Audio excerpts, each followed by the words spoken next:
SMT Nation, we back. Nation, big news out of FirstNet, AT&T, and Verizon. There is going to be a squibble squabble over this 4.9 gigahertz. Let me tell you guys what's happening, what's brewing, what's been going on, and what currently stands as, Verizon is really pushing back on AT&T and FirstNet's access to the 4.9 gigahertz band. I'm going to tell you why it's important too. A link for the article from Law 360 provided in the description. Ways to support us can be found there as well. Please do like and share this video. Subscribe if it's your first time here. Turn on the bell notifications icon to never miss an upload from the SMT. All right, guys. Verizon is really important to agencies, government accounts. They've been supporting nationwide activities to first responders for decades, right? And now with AT&T having the FirstNet account, they've come into the fray, and they're now the majority, share taker of that particular segment of the base.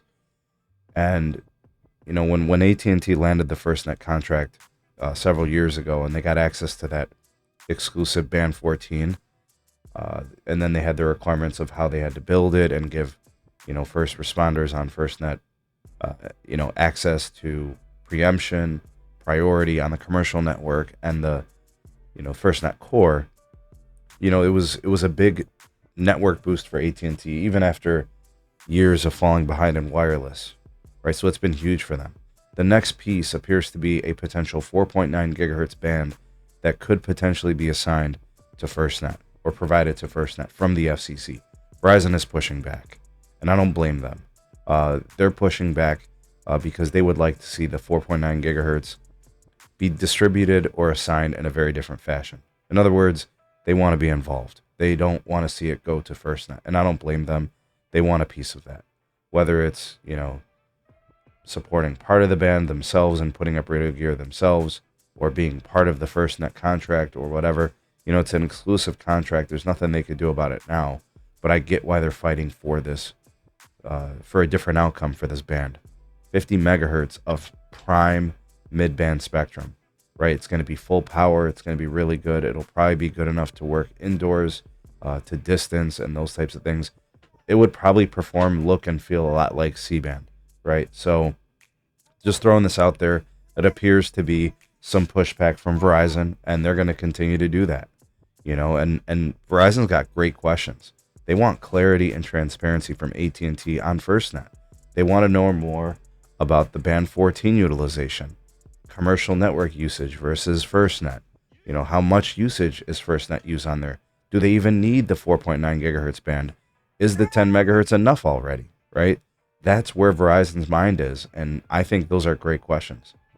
But it does make sense for FirstNet to have access to a speedy, high bandwidth midband, right?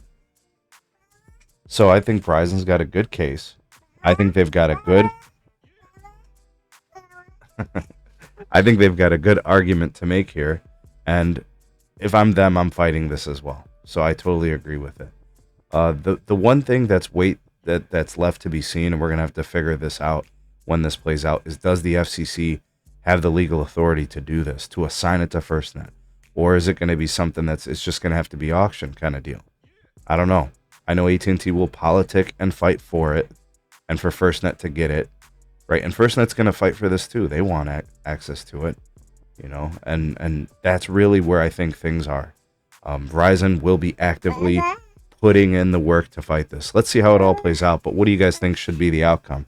Do you guys think Verizon should get a piece? Should they be involved in this band? Should it be publicly auctioned? You guys tell me what you think in the comment section below. You're the voice of the people, the SMT Nation. Let your voice be heard.